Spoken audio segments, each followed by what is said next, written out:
others. The House is also expected to consider two matters of urgent public importance under Standing Order 14 from Honorable Member for Lilongwe Msinja South. The order paper also indicates that the Honorable Member for Kasongo Central will pose a question to the Ministry of Education, Science and Technology, guided by Standing Order 13. Still under general business, we expect responses to committee reports, presentation of committee reports, as well as the presentation of delegation reports. Under government business, the House is expected to tackle a ministerial statement, statutory reports, as well as subsidiary legislation. As you can see in the picture, the Speaker's procession is already in the chamber ready for business. My name is Rachel Gonani. Stay tuned.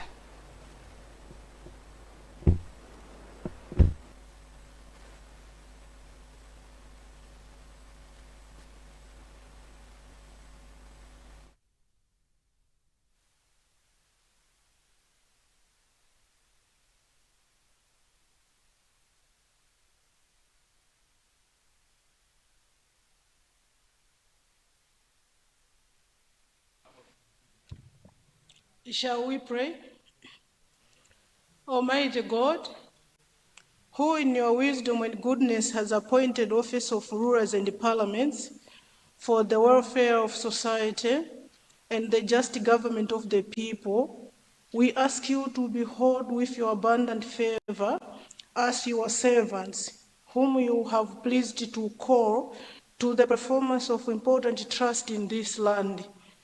Let your blessings descend upon us here assembled, and grant that we may treat and consider all matters that shall come under our deliberation in so just and faithful a manner as to promote your honor and glory, and to advance peace, prosperity, and welfare of this country, and of those whose interests you have committed to our charge. Amen.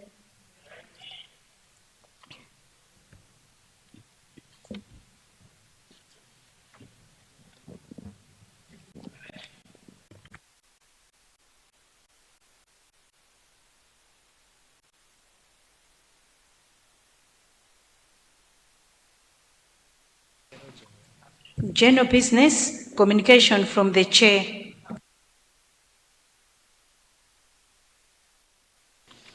Honorable members, I would like to welcome you to day number 7 of our meeting.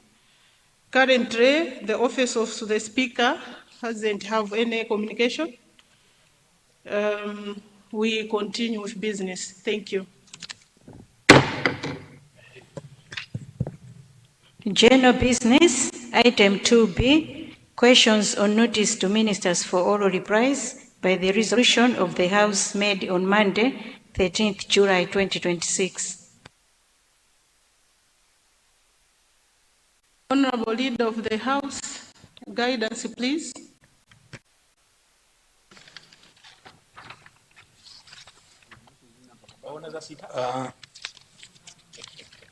Iwe mwana wacha mbele kwaji kulini baba wacha mbele yamba namba uburana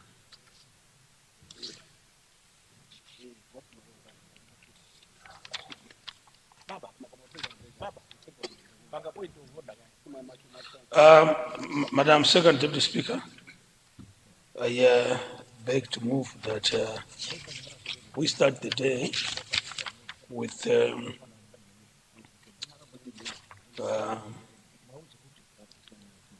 general business, item G, report of the delegation to the 17th Network of African Parliamentary Committee on Health. I hope the gentleman is here. Of health meeting held from 25th to 27th February 2026 in Lusaka, Zambia. I only hope that the honorable presenting the report is around. Yeah, I beg to submit.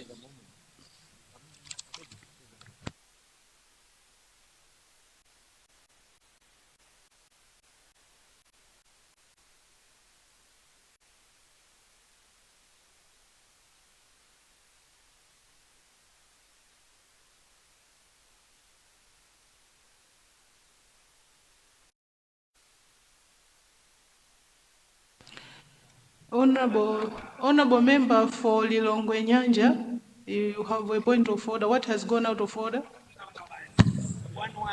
Your Honor, the second Deputy Speaker, I would like to thank God that you're serving your third consecutive term.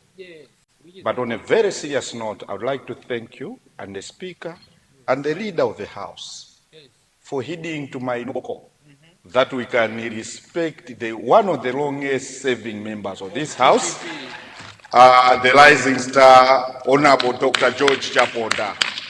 Madam First Deputy Speaker, Second Deputy Speaker, I am now at peace that the Minister of Foreign Affairs, our senior member, is now occupying seat number 1. These are the people we must celebrate while they are still alive. This other day, we were in this house celebrating the life of the, Professor Bingu Wamutalika. You cannot celebrate that life without talking of those who anchored his glory. And one of them is Dr. George Chaponda. We would like to thank you for serving 5 consecutive terms.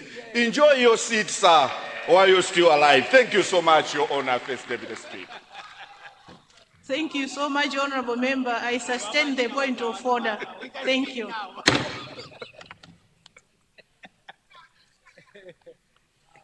Honorable members, there is a motion. The motion is that we waive our relevant standing orders in order to allow the House to tackle business G, presentation of delegation reports. Those of that opinion say aye. Those of the contrary say no. The ayes have it and the motion is carried. General business, item 2G, presentation of delegation reports. Report of the delegation to the 17th Network of African Parliamentary Committees of the Health meeting held from 25th to 27th February 2026 in Lusaka, Zambia.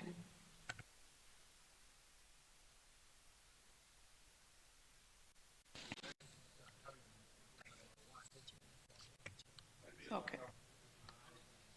Honorable Chair for Health.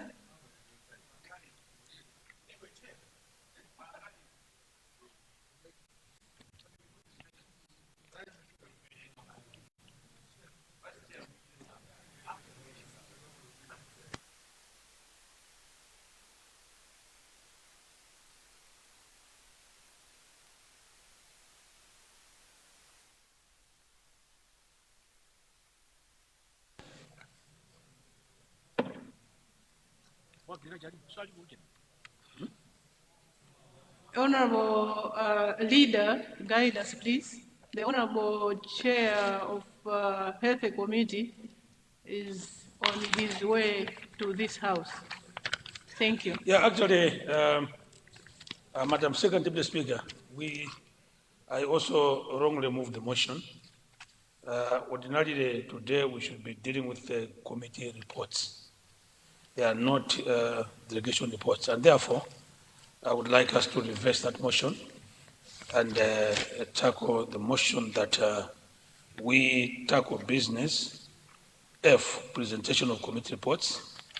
Now, starting with the report on Parliamentary Committee on Legal Affairs Committee. Should it occur that this one is not available, we'll be moving that sequence. So for now, we'll start with F, Roman numeral 1. I move, Second Deputy Speaker. Thank you so much, Honorable Leader of the House. Honorable members, there is a motion. The motion is that we tackle business F, presentation of committee report, starting with F1. Those of the opinion say aye. Those of the contrary say no. No. The ayes have it. The motion is carried. General business, item 2F, presentation of committee reports, report of the Parliamentary Committee on Legal Affairs Committee upon considering and scrutinizing discontinued court cases by the Director of Public Prosecutions.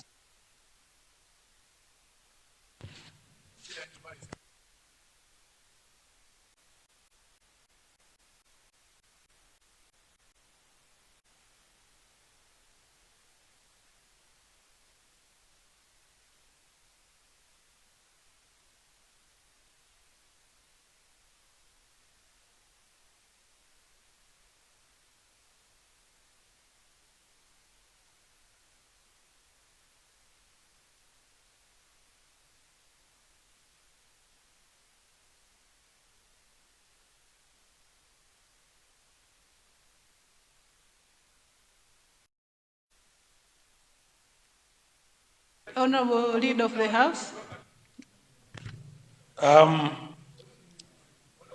Madam Second Deputy Speaker, in view of the fact that the Commission of Legal Affairs Committee is not in the House, we move to F, Roman numeral 2. But just to indicate to First Deputy Speaker, Second Deputy Speaker rather, that this gadget is always shocking me. Yeah, I think they had attempted to resolve it for a day or two. It did well, but now we are back to square one. There's probably something wrong with. Yeah, you may want to send some technicians to have a look at it. Yeah, otherwise, that's how we're going to move. So we move to F, Roman numeral 2. I think mpaka shoko. Mpaka shoko. Okay. Item F number 2, report of the Parliamentary Committee on International Relations on its consultative meetings with the ministries and departments on the status of voluntary repatriation of Malawians affected by the anti-migrant attacks in South Africa, June 2026. Honorable Vice Chair, you have the floor.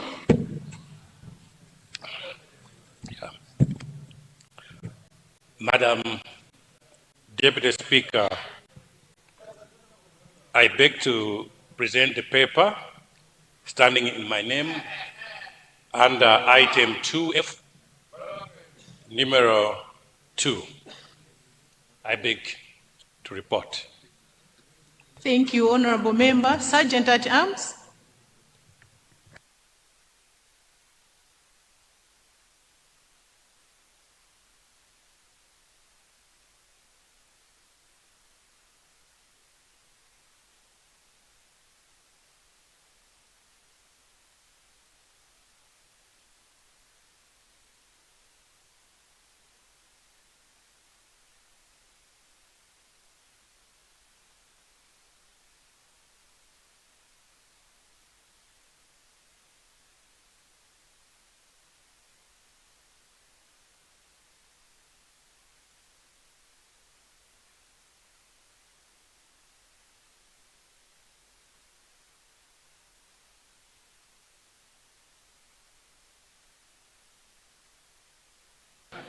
Honorable Vice Chair, do you want to speak to the report? Yes, yes. Thank you so much, Honorable Chair. You may wish to go to the... Thank you.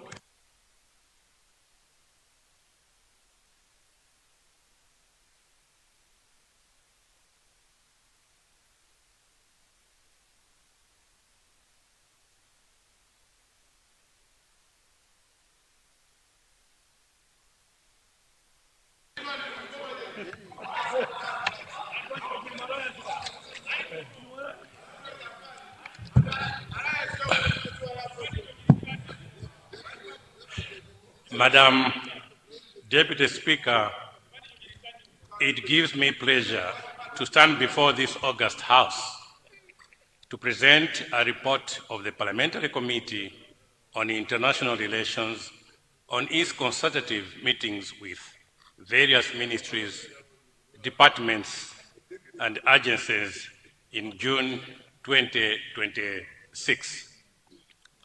The agenda of the engagements was to assess the status of voluntary repatriation of Malawians affected by anti-migrant attacks in South Africa. Madam Second Deputy Speaker, as we all might be aware, xenophobic attacks in the Republic of South Africa have recurred for nearly 2 decades. And by June 2026, new waves of violence and intimidation against foreign nationals, including thousands of Malawians, were reported, driven by vigilante groups and anti-immigrant movements amid economic hardship and political tensions. Madam Second Deputy Speaker, migrants are scapegoated for crime, poor service delivery, and economic stagnation, despite studies disproving these claims. The vigilantes set 30th June 2026 as a deadline for all illegal migrants to leave South Africa or else face prosecution. By mid-2026, more than 15,000 Malawians were affected and in need of government's assistance to be repatriated home. The government, through relevant ministries, departments, and agencies, had initiated the organization of transportation and humanitarian support for the affected Malawians. Private institutions and individuals also stepped in to complement government efforts by providing critical support that ensured the safe return and welfare of Malawians during this crisis. In that regard, the Parliamentary Committee on International Relations, on 17th June and 20th June 2026, engaged with officials from the Ministry of Foreign Affairs and International Cooperation, Ministry of Homeland Security, the Department of Disaster Management Affairs, and the Department of Immigration and Citizenship Services to receive an update on the status of voluntary repatriation of Malawians affected by the anti-migrant attacks in South Africa. Madam Second Deputy Speaker, this engagement was necessary to ensure that Parliament is fully informed of the measures being taken to safeguard Malawians abroad, particularly those displaced by xenophobic violence upon arrival in Mwanza. The committee recognized that the issue touches on human rights, national security, and international relations, and therefore requires coordinated action across government institutions. The committee also commends the Minister of Foreign Affairs and International Cooperation for presenting a ministerial statement in Parliament on the situation of Malawians affected by xenophobic attacks in South Africa. This timely statement reflects the Ministry's commitment to transparency and accountability in addressing matters that directly impact the welfare of our citizens abroad. Madam Second Deputy Speaker, after engagements with the stakeholders, the committee learned and noted the following: that the government of Malawi had initiated a voluntary repatriation program to assist its citizens returning from South Africa. 2, that as of 20th June 2026, between 10,000 to 15,000 Malawians were affected and 6,239 had been repatriated. That humanitarian situation at Sherwood, where thousands of Malawians had gathered, continued to deteriorate rapidly. This created significant challenges in crowd management and service delivery. And finally, fourth, that Dodma was providing government-assisted transport for registered returnees, including humanitarian and psychosocial support at the reception, transit from South Africa to Malawi, as well as registration points of entry. Madam Second Deputy Speaker, as at the time of the meeting, government had spent 787,637,787 kwacha 8 tambala on bus hiring, transport, support to the returnees, food, water, sanitation and hygiene materials, coordination and shelter, while the budget estimate to repatriate 15,000 Malawians is 24,699,682,305. Madam Deputy Speaker, the committee noted with great concern that despite government's efforts to repatriate Malawians from South Africa, a lot of people were still leaving Malawi for South Africa without proper documentation, further straining government resources. The committee noted that some Malawians were taking advantage of the free transportation provided by the government to come to Malawi and only to return to South Africa a few days later. This undermines the effectiveness of these interventions and places an unnecessary financial burden on the government. The committee also noted with concern that some individuals from other nations are taking advantage of the government's transportation arrangements intended for Malawians affected by xenophobic attacks in South Africa. These individuals are using Malawi as a transit route to connect to their own countries, thereby straining national resources and undermining the purpose of the repatriation program. This practice not only depletes resources but meant for Malawians in need, but also poses a potential security threat when they arrive in Malawi. Madam Second Deputy Speaker, Madam, the committee also noted that inadequate number of personnel were deployed to the Republic of South Africa to manage and support Malawians affected by the xenophobic attacks. This shortfall in staffing significantly compromised the efficiency and effectiveness of the government's response, leaving many citizens without timely assistance. Following what transpired during the consultative meetings with the MDAs, the committee made a number of recommendations which are hereby being presented in this report for consideration by the House. Number one, the committee strongly recommends that the Ministry of Foreign Affairs and International Cooperation should engage in broad consultations with the relevant stakeholders to explore the possibility of effecting a temporary travel ban to South Africa, except in special circumstances as a measure to safeguard national resources and protect citizens. By restricting travel temporarily, the government will reduce repeated repatriation costs.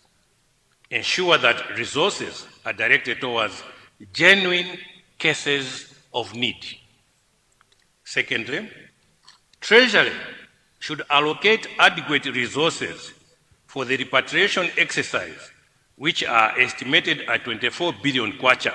However, before funding is released to Dodima, a thorough scrutiny of the proposed budget must be conducted to ensure accountability, transparency, and efficient use of public funds.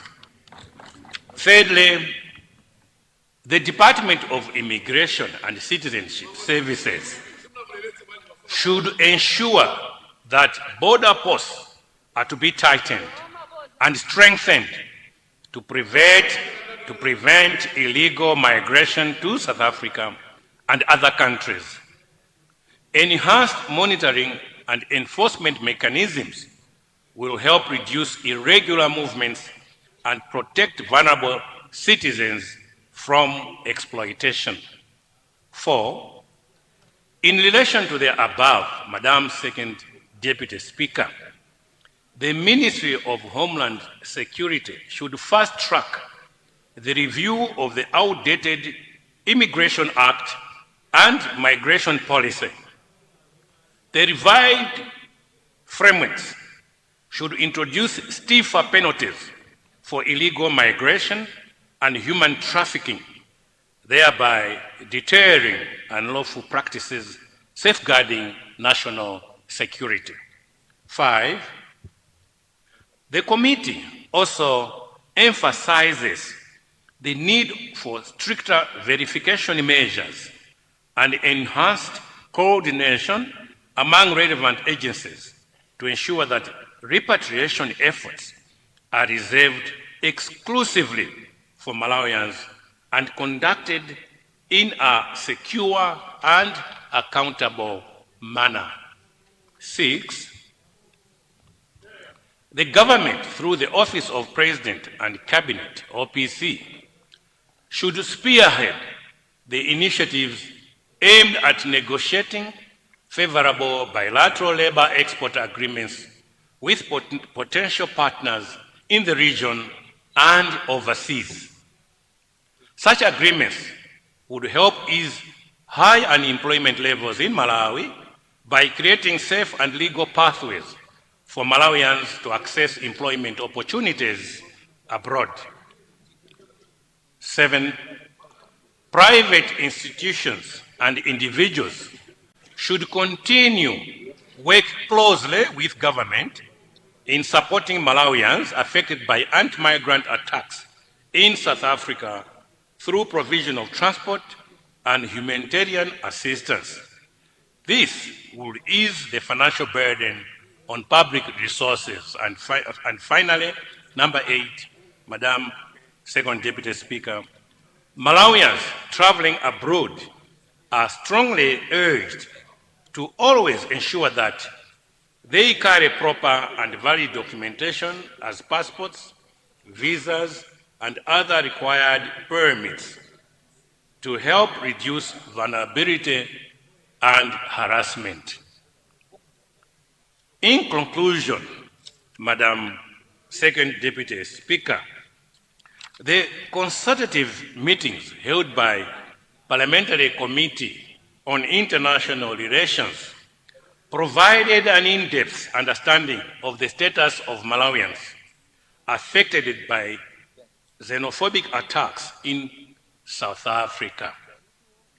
These engagements offered valuable insights into the challenges experienced by our citizens abroad and highlighted the urgent need for coordinated responses at both national and institutional levels. The committee, therefore, strongly urges all relevant MDAs to carefully consider and implement the recommendations contained in this report, as they are essential for safeguarding the welfare of Malawians and strengthening the country's resilience in the face of such crisis. In light of these findings and recommendations, I therefore move that the report be adopted by the House. I beg to move, Madam Deputy Speaker. Madam.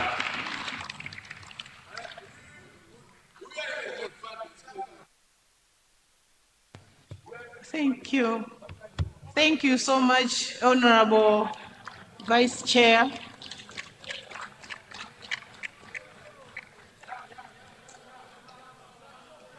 Any committee member to second the report?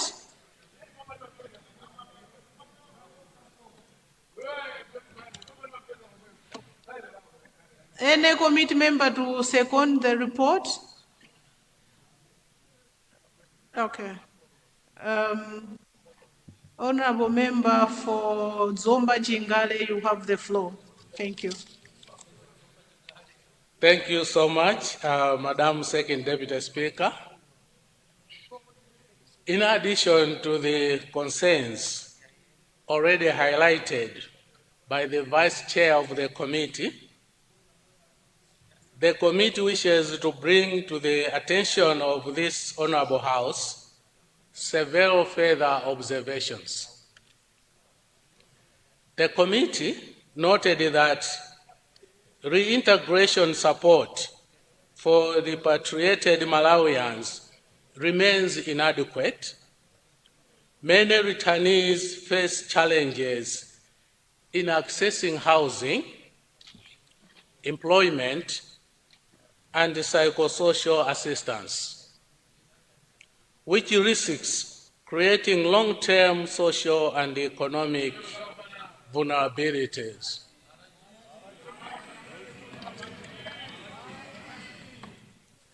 The government should therefore establish comprehensive reintegration programs to support returnees with livelihood opportunities, housing, and psychosocial support.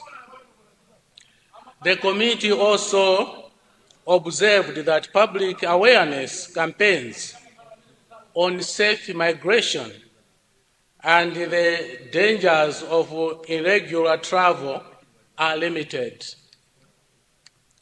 Without proper sensitization, citizens continue to expose themselves to risks abroad and strain national resources upon return. Madam Second Deputy Speaker, the committee also strongly urges the government to continue mobilizing buses from ministries, departments, and agencies to support the repatriation exercise. By pooling resources across government institutions, the burden on the Treasury will be eased, and more citizens will be assisted in a timely and dignified manner. At the same time, the committee wishes to commend private institutions and individuals who have generously provided transport and humanitarian assistance to Malawians affected by xenophobic attacks. Their contributions have complemented government efforts, reduced financial strain on public resources, and demonstrated true solidarity with our fellow citizens in distress. Madam Second Deputy Speaker, with these few remarks, I second the presentation of the report, which was ably presented by the Vice Chair of the committee. Thank you, Madam Second Deputy Speaker. Thank you so much, the people of Zomba Chingale. The report is now open for debate. I recognize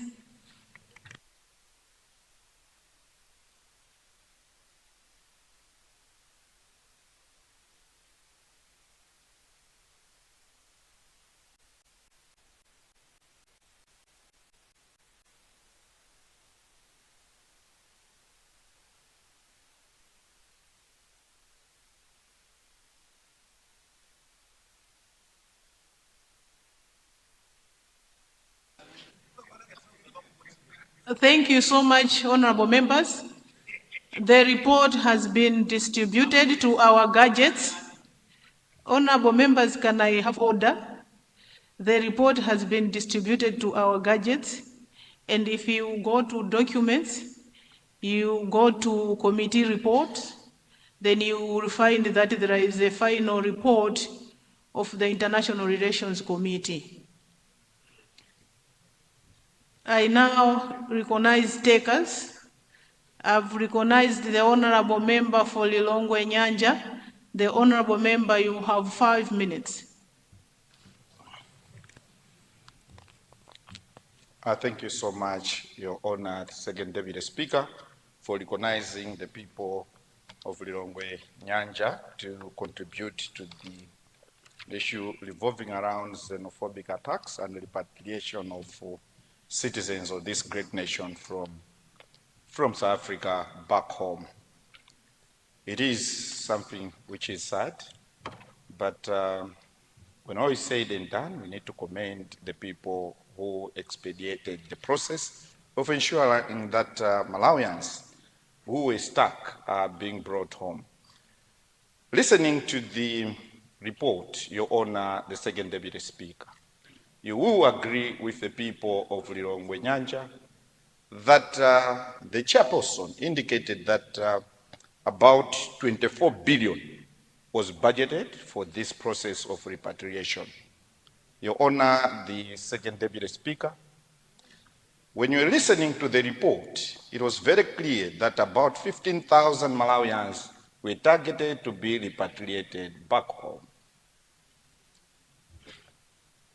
Using simple mathematics, Your Honor, if you take 16,000 Malawians into the 24 billion which was budgeted for, Your Honor, the Second Deputy Speaker, it will surely give you an average budget of 1,600,000 per Malawian who is to be repatriated back home.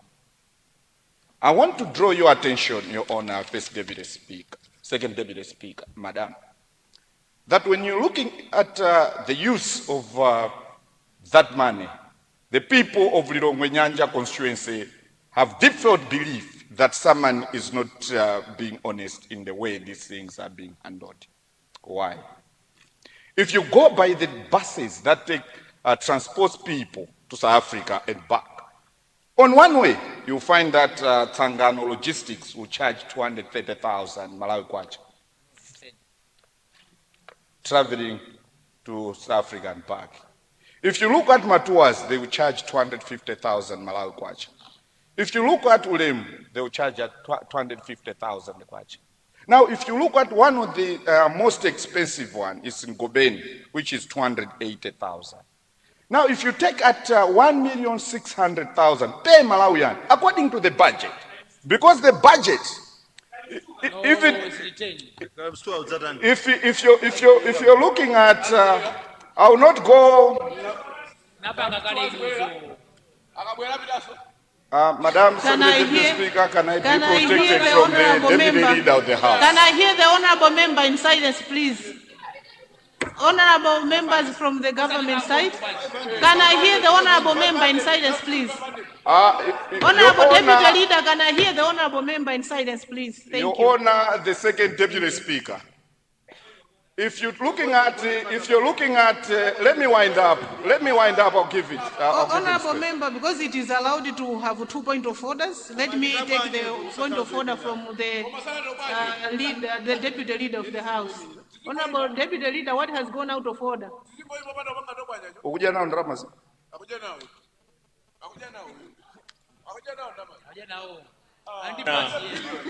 Your Honor, Second Deputy Speaker. Your Honor, Second Deputy Speaker, Mangoji Southwest has got a lot of respect for Lilongwe Nyanja, but I am afraid that respect going forward is going to be doubted because he is misinforming Malawians that a trip to South Africa is costing around 250,000. Yet he must factor in his submission that that bus to be hired from here, it goes to South Africa and comes back. And that is to and back. Now, if he was honest in his assessment, he could be talking about 500,000. Now, that is just for transportation only. The people, before they are picked from South Africa, they are being cared after. No. Let me finish. They are being cared for, and a lot of money is also being spent. People must be fed. And when they come here, they are also given a startup. So what is this misrepresentation that Iwe drive Blackbox? Don't do that again. Don't do that. Deputy Leader, please. Blackbox, don't do that. Honorable Deputy Leader, you have made up your point. Thank you very much. Thank you so much. Can I have order, please? Can I have order? Can I have order? I would like to agree, because even myself personally, I have supported 2 people from Limpopo, from my constituency, and I was supporting each individual at 800. So this is the fact. I have supported personally. So I want to agree with the calculations which the leader has informed the House. Thank you. Your Honor, the second Deputy Speaker, it is not in my interest to reflect on the speakership, but I've always believed that figures don't lie. I had only started my submission. I had given a one-way trip. I had not even gotten to the second return trip. Now, I was not even concluding, but I had to respect my dear honorable brother, the Deputy Leader of the House. Let me put this on record. That one-way trip for Tsangano Logistics is 230,000. Matuas is at 250,000. Ulemu is at 250, and Ngomeni is at 280,000. I'll give it a return, madam. We'll give it the most expensive at 300,000 Malawi kwacha. If you take out 300,000 one way, return trip, it gives you 600,000.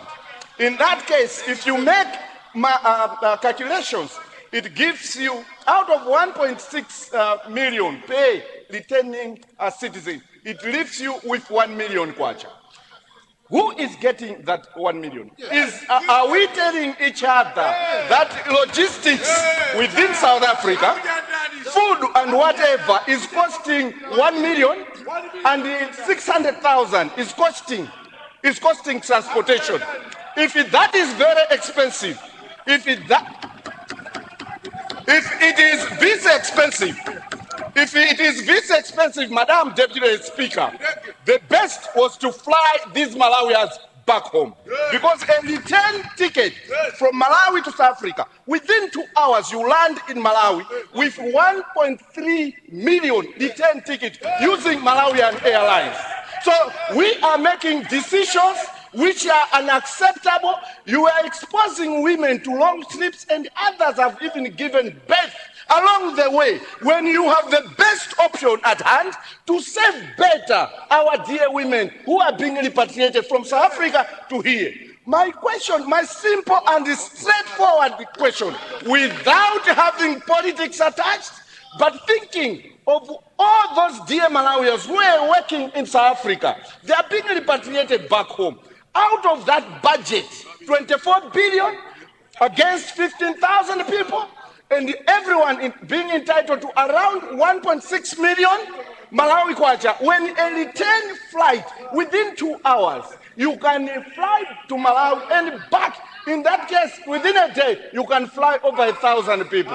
Who is eating or chewing this money, this balance? That's where I want. So the committee can do better by probing even more to find out the details, who is spending what and how much, and who is. With these remarks, Your Honor, Second Deputy Speaker, I would like to thank you on behalf of the people of Lilongwe Nyanja constituency for honoring us with this submission. May you save this nation much better than what we're doing now using this. Thank you so much, Your Honor, First Deputy Speaker.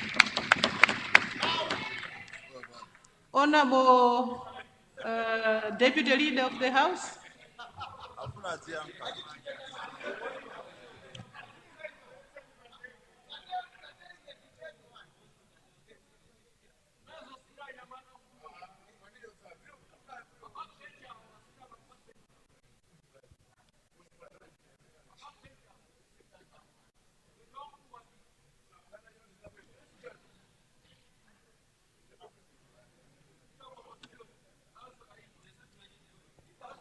Honorable Deputy Leader, try to.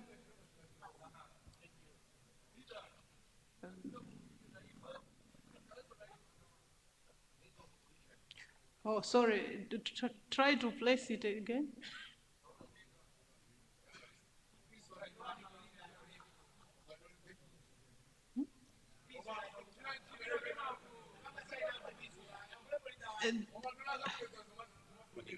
Honorable Deputy Leader, you have the floor. Thank you. Honorable Deputy Speaker.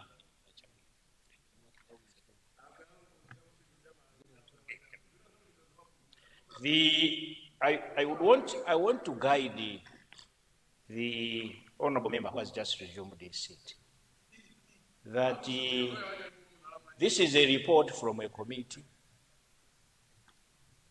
and indeed, as we speak now, repatriation is taking place. The 24 billion hasn't been exhausted. It is a budget. It is a budget. And I know that he is a graduate from the best university in the country, and he should have appreciated these things. Huh? So, be patient, be patient, be patient. I would want to assure the House. The Chair, Honorable Deputy Leader. Deputy Speaker, I would want to assure this House that this is a report from the committee. It looked at the budget, it looked at what is happening. There is still more work in progress, and surely at the appropriate time. And he is the chair of Public Accounts Committee. The government of His Excellency Professor Arthur Peter Mutharika is a clean government, and everything we run it openly. And this is the spirit that we encourage. He's the chair of Public Accounts Committee. He is at liberty at any time to actually investigate and actually to call for reports. But just for this particular purpose, this is a budget. 24 billion is a budget. It's not actual. I submit. Thank you. No inquiries. No inquiries. I am not advocating for any inquiry because no inquiries. Thank you very much. Thank you so much, Honorable Leader. Honorable Member for the Zagasina, are you sitting at your designated seat?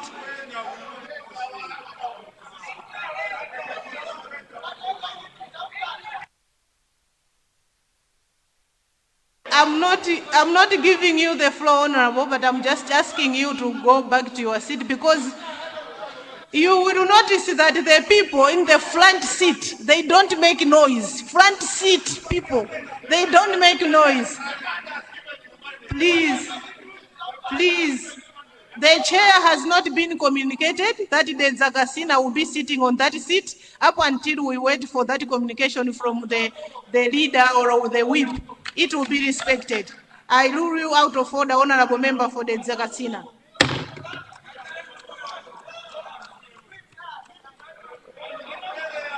I now recognize the Honorable Commissioner, disconnected you because I wanted to get space for the Honorable Deputy Leader. You have the floor, Honorable Commissioner. Thank you so much, Madam Second Deputy Speaker, for recognizing the people of Zingwangwa, Blantyre Sochi Zingwangwa constituency, to contribute to the report. I'd like to recommend the chair for a well presented report. Also, to commend the efforts that are being put in place to make sure that our brothers and sisters who are going through a crisis in South Africa are brought back home safe. Madam Second Deputy Speaker, listening to the chair present the report, the people of Sochi-Zingwango have noted several measures that have been put in place to ensure that those who are back home are supported, but also observations have been made to the extent that some of those who have arrived home safe are facing challenges. And Madam Second Deputy Speaker, I think it is in the best interest of all of us as a House, but also as a nation, to ensure that there's a smooth transition of those who are coming back home. And I've got few recommendations or suggestions that maybe we should consider as a House. But I'm Second Deputy Speaker, 38,000 Malawians who are coming back home. Most of them, this was unexpected, all of them, rather.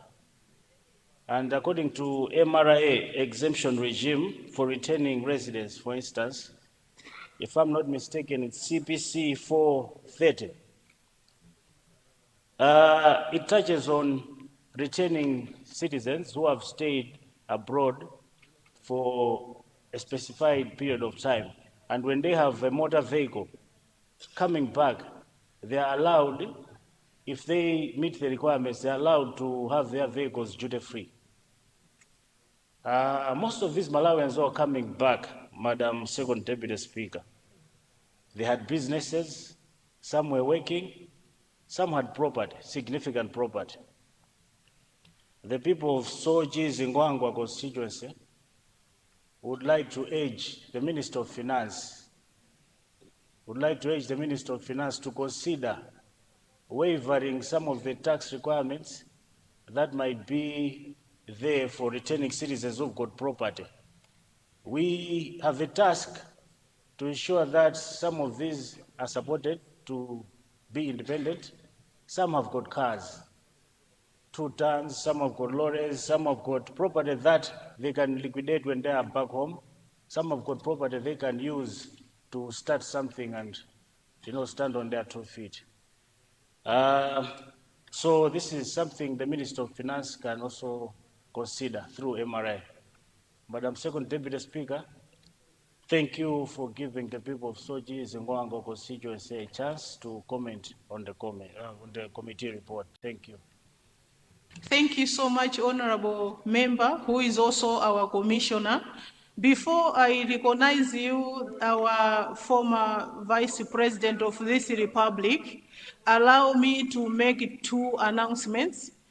The first announcement is that the Office of the Speaker wish to inform the House that we have received visitors from various institutional integrity committees who came to attend a workshop which was organized by the Institutional Integrity Committee of Parliament of Malawi under the theme Institutional Integrity Challenges, Stay True to Your Values in a Culture of Pressure.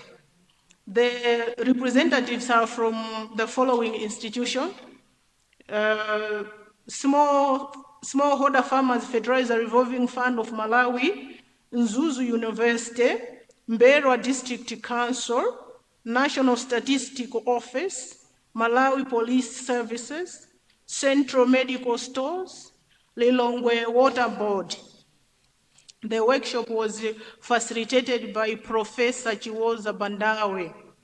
May I request Professor Chiwoza Bandawe, together with the members from various institutional integrity committees, to rise for the honorable members to see you.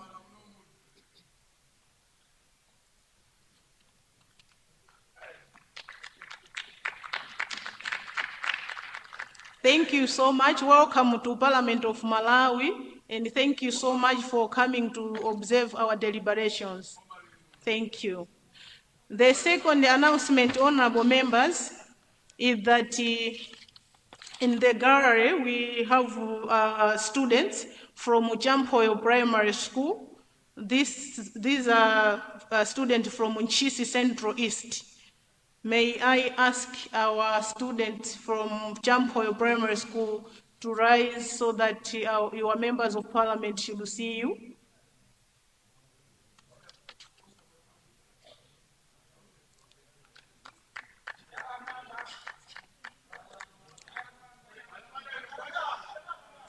Thank you so much, our respective students, for visiting.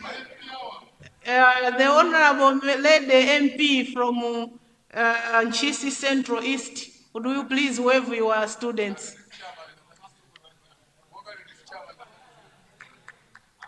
Thank you so much for bringing those students. They are futures of members of parliament for this republic. I now recognize the honorable former Vice President of this Republic of Malawi for contribution on the report. Thank you. Thank you very much, Madam Deputy Speaker. I rise in support of the report ably tabled by our Vice Chairperson. Deputy Speaker, on the onset, let me declare my interest that amongst the people that are being repatriated, I have some relatives and a lot of people coming from my constituency, as well as many constituencies here. To start with, let me commend the government through the Minister of Foreign Affairs for championing this activity. Through you, let me also commend the Minister of Finance for providing the resources so that this exercise has actually started very well. Deputy Speaker, I have 2 or 3 comments to make. To start with, I want to mention here that Malawians are hard-working people. Their stay in South Africa, both on their own and on their workplaces, they are trusted people. As a result, there are a lot of people who feel jealousy towards fellow Malawians. Deputy Speaker, in their own wisdom, Malawians who are there, they have also accumulated wealth, which makes most of the people there jealous with them. As a result, when they are being chased, they are leaving a lot of their wealth in that particular country. Deputy Speaker, apart from what my able chairperson has actually proposed, is it not possible that apart from the buses that are being provided, can they not provide some 30-ton trucks also to carry with their belongings? Because what is happening is that they are leaving everything, and those Dudula people and the like, they're having a free flow on every Katundu that a Malawian had worked for. It is my wish that people should also come back with their own Katundu. Secondly, let me also, through you, ask the Minister of Foreign Affairs that the negative publicity that is being championed on the social media, it is not because our officers in the Malawi High Commission or Consulate are failing to do the job. No, they are overwhelmed with the work. My proposal, if possible, through the Minister of Foreign Affairs, is maybe to dispatch a few officers from the Minister of Foreign Affairs to go and help in registration and making other logistic arrangements, because the staffs that are there are not enough. As you can see that this is just an emergency, no one was prepared for this. Lastly, let me also ask my honorable colleagues to feel sorry and to sympathize with Malawians. Imagine someone may have worked there for about 5, 10 years, and you are only coming back with whatever you are carrying. To me, I feel very sorry. Lastly, Deputy Speaker, through the Minister of Foreign Affairs, I want also to continue asking you, please do not tire, continue negotiating in your diplomatic efforts. Because the numbers that we are talking about here are not enough. There are many, many more Malawians in South Africa that would require the assistance. But if we leave them like this, Deputy Speaker, most of them will come in our coffins. With these remarks, I want to say I support the report as tabled by my Vice Chairperson. Thank you very much, Deputy Speaker. Thank you so much, Honorable former VP, who is also a member for Nzimba South. I now recognize the Honorable Member Nzimba Southwest. I now recognize the Honorable Member for Mwanza Central. Honorable Member, you have the floor. Okay. Thank you very much, Madam Second Deputy Speaker. My fellow honorable colleagues have already said much on the report. Allow me also to thank the member for presenting such an elaborate report in the House. My interest, Madam Second Deputy Speaker, is to look at the root cause of the problem that we have. We have a lot of our young men and women going to other countries. They risk a lot. If you see how our brothers travel to South Africa, they really sacrifice and they take a lot of risks to get to South Africa, and to see that they come back home the way it is happening now, it's very sad. But as members of parliament, I believe it is our duty to look at the root cause. The root cause of the challenge that we have is that we don't have enough jobs for our youth and women. When you look at the jobs that they do when they go to South Africa, most of them, they're in tailoring, they do vending, they work in carpentry industries.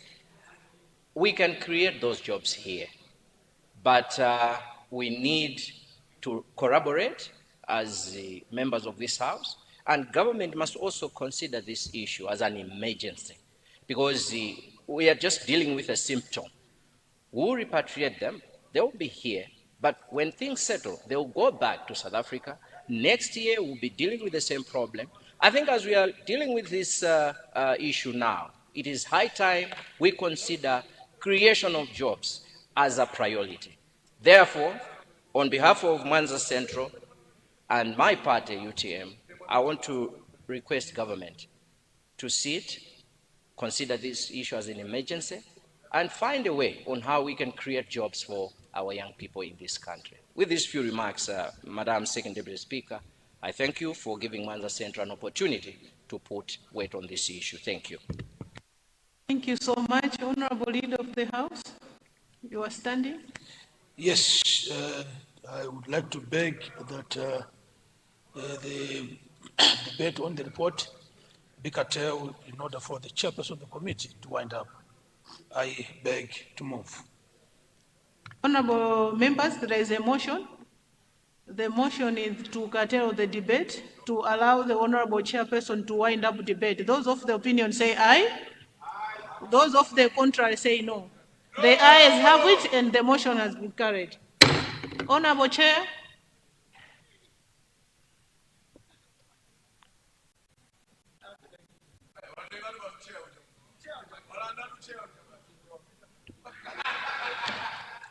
Thank you very much, Madam Deputy Speaker.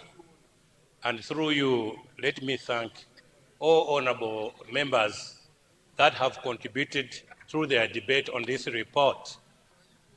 Just to pick out a few things out of the debate, and also to assure this Honorable House and indeed the entire country, is to say that the Ministry of Foreign Affairs, in collaboration with other stakeholders, have successfully repatriated over 41,000 Malawians and are here back home at an estimated cost of 7 billion, thereby beating the budget that was presented to us by our stakeholders.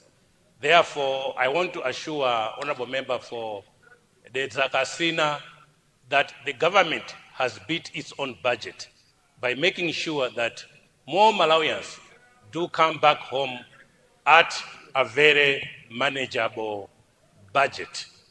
But also to emphasize that in the budgets that were presented to us as a committee, it also included the welfare of those Malawians in South Africa and in transit and also upon arrival in the country.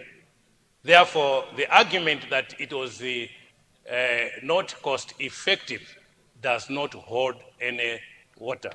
With these few remarks, Madam Second Deputy Speaker, I beg that the report be adopted. Thank you very much. Thank you so much, Honorable Vice Chair. Honorable members, there is a motion. The motion is that the report be agreed to by the House. Those of the opinion say aye. Aye. Those of the contrary say no. The ayes have it, and the motion has carried. I see point of order from the people of Mulanje West. What has gone out of order? Thank you so much, the Right Honorable Second Deputy Speaker. I'm not trying to reflect your chair, ma'am, but just to find out that is it in order that we are talking about the welfare of people, the Malawians who are coming from South Africa, without even giving a floor to a woman, because they are women that are the ones who are suffering a lot. If one of the women were given a floor, would have said that since the government has got MADEF, where can't we find MADEF and empower the women who are coming from South Africa and give them something to do? But also, if a woman was given the floor, would have said, let the women who are at Mwanza be protected, because we hear about a number of the Ministry of Health losing a number of condoms at Mwanza. These are the women who are really suffering. And we are looking forward to see each and every social welfare officers to be at Mwanza to see that women and children are being protected. We don't mind about the money. What we are looking forward is to see that our people from South Africa to come back to Malawi.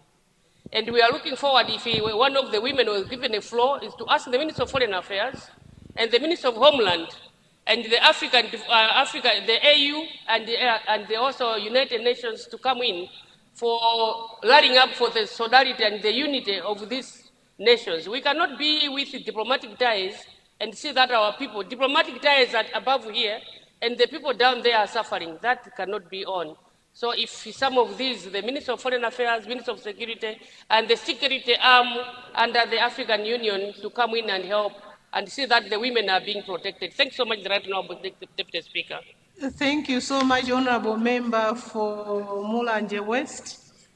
Just to inform members that the gadget is limited to 5 MPs, and when we have 5 of them already requested the floor, it does not give room for other members. So the chair is just following up according to the list of requests. So I hear you, Honorable Member. Honorable Deputy Leader of the House.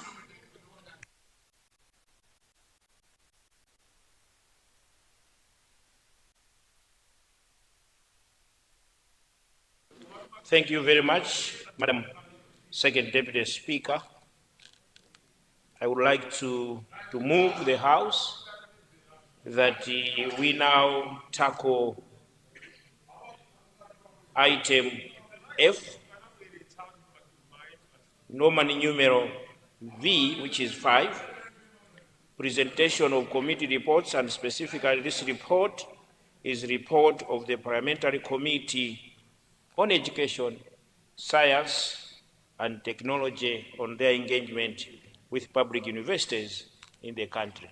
I beg to move, Madam Second Deputy Speaker. Thank you so much, Honorable Leader. I think I take it as a guidance because we are already on the committee report. But I see Honorable Member for Nzimba South with a point of order. What has gone out of order, Honorable Member? Mr. Second Deputy Speaker, thank you for giving Nzimba South to rise on point of order. I just want to say clarity through you, since this is a House of Records. At our committee international, it was reported that they will spend 25 billion, and by then they had only spent 700,000 plus.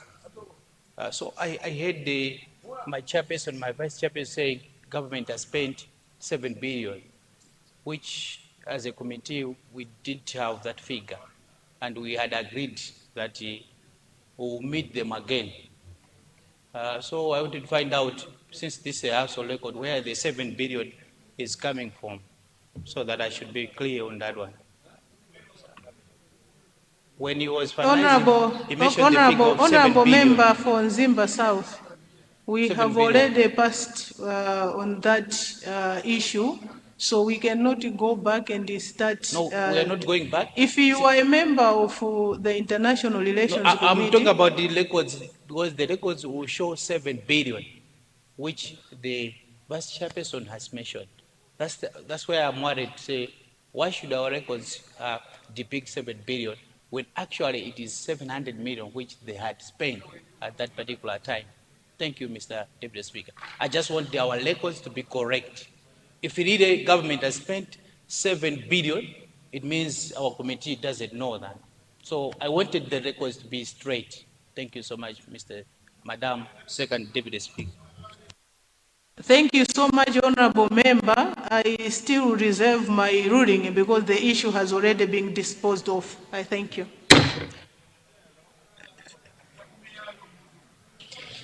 Presentation of committee reports. Item 5, report of the Parliamentary Committee on Education, Science and Technology on their engagement with public universities in the country.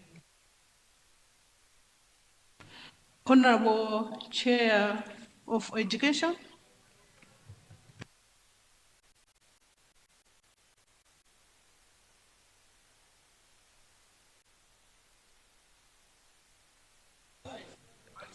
Honorable Vice Chair of Education, you have the floor.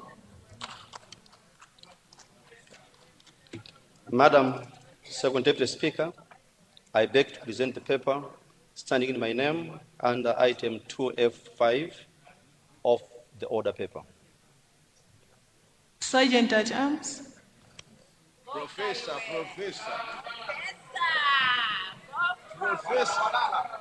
Muno Professor ni mozi yekaba.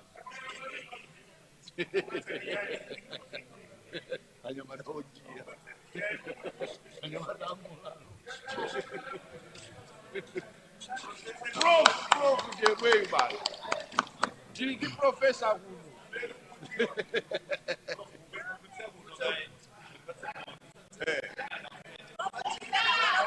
My professor is not big, my doctor is not big.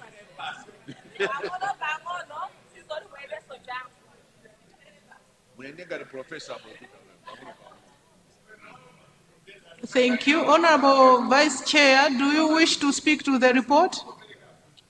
Yes, Madam Second Deputy Speaker. You have the floor to the dispatch box.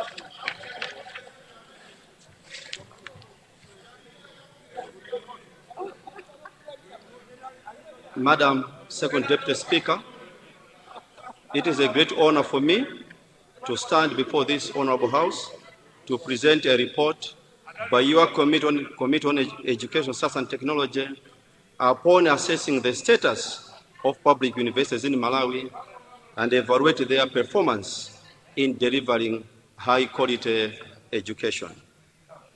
Madam Second Deputy Speaker, education remains a single most powerful investment that any nation can make for its people. It is through the higher education that countries produce professionals in different fields, including entrepreneurs and policymakers who are crucial for the economic growth and the social transformation of a nation. Madam Second Deputy Speaker, through field visits and roundtable discussions, the committee engaged with the University of Malawi, UNIMA, Mzuzu University Mzuni, Mombela University, Malawi University of Business and Applied Sciences MUBAS, Kamuzu University of Health Sciences KUHES, and Malawi University of Science and Technology MUST, to appreciate their challenges and assess the extent to which they are contributing to the national development. Madam Second Deputy Speaker, your committee had set out to achieve the following objectives. 1, to assess the operational performance of public universities, evaluate the adequacy of infrastructure, staffing, and learning resources, examine ongoing development projects and institutional strategic direction, and finally, to identify challenges affecting the delivery of quality higher education and propose recommendations. Madam Second Deputy Speaker, your committee was greatly impressed and encouraged by what it observed. Your committee found out that institutions were not merely teaching the students, but they were also conducting cutting-edge research, promoting innovation, and commercializing technology, which was directly contributing to the national development. These institutions, Madam Second Deputy Speaker, were increasingly positioning themselves as centers of excellence capable of transforming the country's economy. University of Malawi. At the University of Malawi, Madam Second Deputy Speaker, your committee noted the good progress which was being made in terms of research, postgraduate education, international collaborations, and infrastructure development. Your committee learned that the university was attracting partnerships across the world and that it continued to implement research in climate change, governance, agriculture, water, and sustainable development. Your committee noted the ongoing infrastructure developments taking place at the university. For example, the committee appreciated the construction projects that included the new administration block, the teaching and learning complex, as well as the Center for the Resilient Agri-Food Systems. Madam Second Deputy Speaker, your committee also noted the challenges the institution was facing. The committee noted that the institution had a serious challenge of infrastructure, with the increasing number of students being enrolled per academic year. For instance, the university was facing academic challenges as well as classroom space. The committee learned that the university had 1,200 bed spaces against a student population of over 15,000 students. Your committee also learned that government funding remained significantly below the university's actual requirement, despite the call being made to consider allocating additional resources. This, Madam Second Deputy Speaker, was negatively affecting the sustenance of quality education delivery at the institution, Mzuzu University. Madam Second Deputy Speaker, your committee learned that Mzuzu University had also demonstrated remarkable progress since its inception. Your committee noted that the university had grown from 73 students to serving over 11,000 students, both local and international. The committee was impressed with the university's achievements, particularly with regards to the accreditation of academic programs, digital learning, research, and infrastructure development. Madam Second Deputy Speaker, your committee noted that the Innovation Center, which was under construction, represented the future of science as well as technology and innovation in the country. Just like was the case with the University of Malawi, your committee, Madam Second Speaker, noted that the university was faced with same challenges in terms of accommodation and classroom space. Your committee also noted that there was a delay in the completion of the university project, and also the challenge of inadequate lecture space, and also there are bottlenecks to do with procurement processes, despite government having released funds for the project. Mombera University. Madam Second Deputy Speaker, upon visiting the Mombera University site, your commitment that the project was a government flagship investment in higher education. Your commitment that once the university was completed, it will specialize in animal science, especially veterinary sciences, as well as in mining and geosciences, which are important sectors in the economic transformation of this country. The committee noted that so far, only part of the perimeter fence had been constructed in a space of 10 years. It is against this background, Madam Second Deputy Speaker, that your committee would like to urge government and all concerned stakeholders to fast-track the construction of this flagship government project.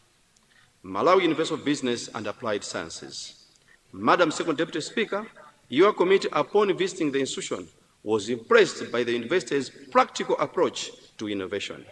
Your committee was impressed with the agricultural mechanization unit, where farm equipment were being locally manufactured. These, Madam Second Deputy Speaker, have the potential of transforming the national agricultural sector industry by reducing the over-reliance on imported machinery. Madam Second Deputy Speaker, the committee also appreciated the university's innovation pod, which was nurturing young innovators, supporting entrepreneurship, as well as converting ideas into practical products. The committee, Madam Second Deputy Speaker, also appreciated the mining and engineering department within the university, where it learned that research, consultancy, and commercialization were crucial to the positioning of the country so that the country could benefit meaningfully from mining investment. Madam Second Deputy Speaker, your committee noted that the university was not just a center of academic instruction, but also it was an engine of industrialization and economic growth. But despite the progress made, your committee, Madam Second Deputy Speaker, noted that the university was facing several challenges, including procurement, where procurement procedures, licensing requirements were also delaying some projects. Kamuzu University of Health Sciences, KUHES. Madam Second Deputy Speaker, upon visiting the Kamuzu University of Health Sciences, your committee was equally impressed with the work the university was undertaking. Your committee noted that the university had established itself as one of Africa's leading research institutions and that it was attracting substantial research funding. I think we're talking about Forex here. You are committed that the university had produced the country's first 10 locally trained dental surgeons and continues to expand its postgraduate medical education. Madam Second Deputy Speaker, your committee learned that the university was planning to construct a teaching hospital and a pharmaceutical facility, which will help in strengthening medical training, improve specialized healthcare services, reduce dependence on imported medicine, as well as contributing to national self-reliance. Despite the noted progress, Madam Second Deputy Speaker, your committee also noted the challenges faced by the university. For instance, the committee noted that the university was facing financial challenges in order to construct its teaching hospital and pharmaceutical manufacturing facility, which requires financial investment.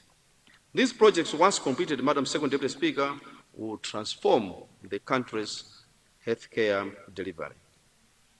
Malawi University of Science and Technology. Madam Second Deputy Speaker, your committee visited Malawi University of Science and Technology in Cholo. Your committee noted that the university was very determined in ensuring that research is being translated into industrial production. For instance, your committee noted that the establishment of the industrial park, the pharmaceutical manufacturing plant, and technology transfer center office, and the teaching hospital was a clear demonstration that the institution was embracing innovation as well as delivering of national development. Madam Second Deputy Speaker, your committee was also impressed by the progress being made with regards to the assembling of laptops and tablets and the development of pharmaceutical products and the promotion of community innovations. Madam Second Deputy Speaker, your committee also noted the challenges the institution was facing in the course of exercising its mandate. For instance, the committee noted that the institution was also facing financial challenges which were negatively affecting the completion of critical infrastructure, including the industrial park, the teaching hospital, and science laboratories. Madam Second Deputy Speaker, having visited the aforementioned public universities, your committee noted that every institution was being innovative, was meaningfully contributing to the national development, and that every institution was faced with financial challenges owing to inadequate funding, as government interventions were failing because of inadequate funding. Madam Second Deputy Speaker, your committee also noted the inadequate infrastructure resulting from the growing number of students enrolled into public institutions. This challenge, Madam Second Deputy Speaker, was also resulting in staff challenges. Your committee noted that the shortage of qualified academic personnel increased the workload and undermines research productivity. Madam Second Deputy Speaker, your committee noted that the procurement challenges faced by the institutions were resulting in delays in the completion of projects, leaving several strategic infrastructure projects incomplete despite funding being provided by government. Lastly, Madam Second Deputy Speaker, the committee noted that all the institutions were faced with sustainability challenges due to heavy dependence on government funding. While fees still remained on the lower side, despite the actual cost of training of training students, I think just for a record, the fees were at 650,000. Government adjusted the fees to 1.3 million, but the actual cost of training a student ranged from 4 million to 5 million per student. So we are still subsidizing the fees which are offered by the students. Recommendations. Based on these findings, Madam Secretary Speaker, your committee recommends the following: strengthening research commercialization, supporting innovation and entrepreneurship, increase government funding and accelerate completion of ongoing infrastructure projects, recruitment of approved academic staff, improving student accommodation through public-private partnership, and a stronger collaboration between universities, government, and private sector so as to translate research findings into commercial products, employment opportunities, and economic growth. With these few remarks, Madam Second Deputy Speaker and the whole House, I beg to move that the House do consider adopting the report of the Parliamentary Committee on Education, Science and Technology on its engagement with public universities. I submit, and I thank you for your attention.